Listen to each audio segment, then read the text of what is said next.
Now, please welcome the radio voice of your Pacers, Mark Boyle. Thank you. Thank you very much. The Indiana Pacers have been operating as a professional basketball franchise for 5 decades, and over that period of time, they have enjoyed their fair share of success. 3 ABA championships, and in recent seasons, more often than not, legitimate contenders for NBA championships. We do not, in Indiana, use the term great lightly. You see there are only 4 banners in those rafters right now, soon to be a 5th. Nor do we bestow the term on everybody that walks through these doors. But tonight, we honor a 5th man, and for the first time in 20 years, we have gathered to retire a player's uniform number.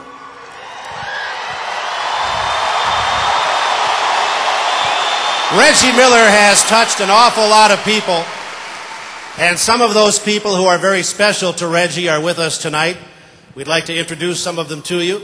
They are seated behind me on the baseline, starting with those nearest the Indiana bench. Reggie's siblings are here tonight. His sisters, Cheryl Miller and Tammy Lindsay Miller. And Reggie's brothers, Saul and Daryl. We also have some other very notable guests with us tonight. We talk about the people in the rafters, George McGinnis.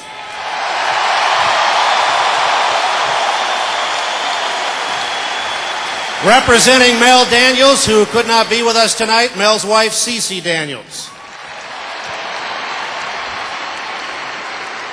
Also with us this evening, the wife of the late, great Roger Brown, Jeannie Brown. Number 529, Bobby Slick Leonard.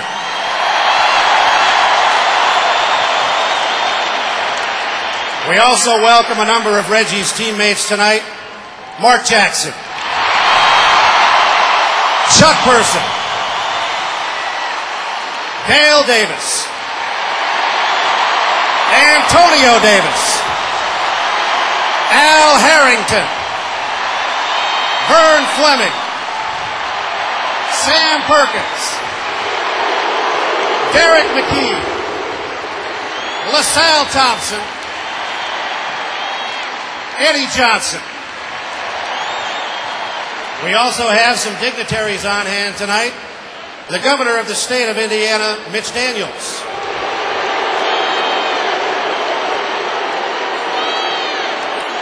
Your time will come, Governor. Be patient. Be patient.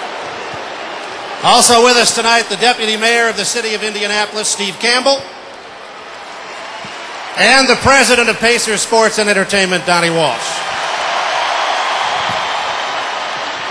Now, tonight we gather to honor a man who is not only the most prolific three-point shooter in professional basketball history and the leading scorer in the history of the Indiana Pacers, but a man who for 18 seasons represented himself, his family, and a single franchise with considerable distinction and uncompromising professionalism. Please join me in welcoming the man that made number 31 synonymous with excellence, Reggie Miller.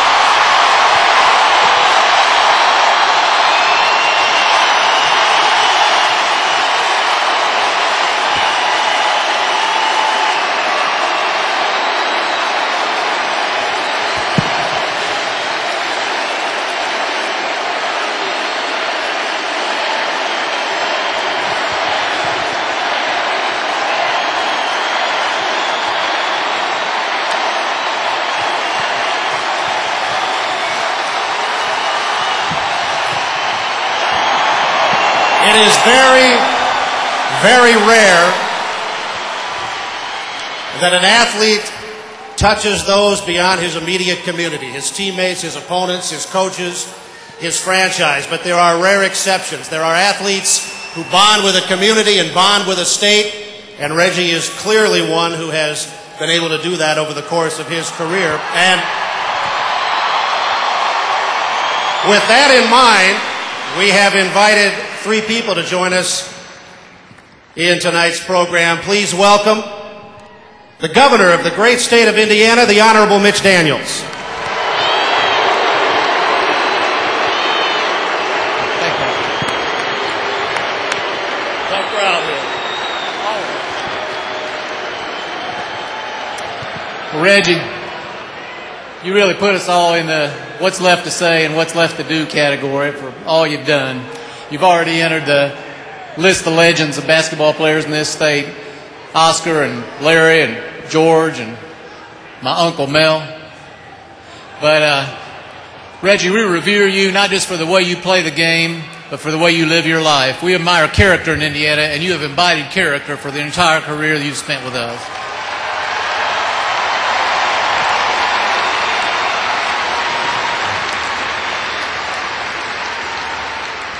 And we know you got every honor, except the Hall of Fame. And by the way, Donnie, what's up with this 5-year thing? Can't we just vote right now? We know what the answer is.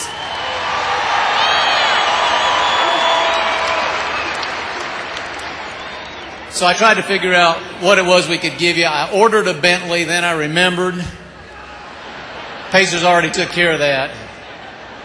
So I brought you a tie instead. I'm always out selling the state of Indiana, Reggie, and maybe you'll help. You're going to be a big shot broadcaster now. And if you'll wear this tie, when somebody says, "Where'd you get that ugly tie?" you say, "From Indiana, home of the best basketball and the best place to bring your business." Thank you for everything. Thank you, Governor Daniels. The mayor of our city wanted to be with us tonight as well, but scheduling commitments prevented that. However, if you'll address your attention to the main scoreboard at center court, Indianapolis Mayor Bart Peterson. Reggie, for 18 seasons, you were the heart of the Indiana Pacers franchise and our city and state's premier sports hero. While striking fear in the hearts of the New York Knicks and teams across the NBA with your clutch shooting, you helped put Indianapolis on the professional sporting map. And though your statistical accomplishments and your last-minute heroics have shaped your legacy, it was the things you did off the court that touched the lives of so many Hoosiers. You embodied what it means to be a professional athlete. You gave of your time, your money, and your spirit to help those in need. And you did it not for publicity, but because it was the right thing to do. Congratulations, Reggie, as we pay tribute to all that you have done for our city and for our state. And on behalf of the people of Indianapolis, we are proud to present you with the key to the city. You will always have a special place in history and in the hearts of Hoosiers everywhere.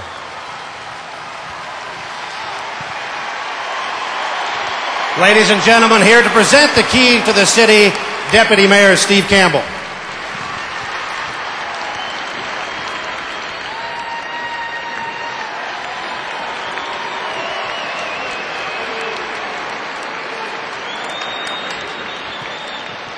In 1987, the Pacers drafted Reggie in the first round of that year's NBA draft. In retrospect, a genius selection that worked out well for everybody. But at the time here in Indiana, it was not universally popular and was somewhat controversial. The man that made that choice in ensuing years went on to make a variety of choices and decisions that elevated this franchise from a relative NBA nonentity to one of the best franchises in all of professional sports. In 1987, he was the general manager. Now he is the president and CEO of Pacers Sports and Entertainment, Donnie Walsh.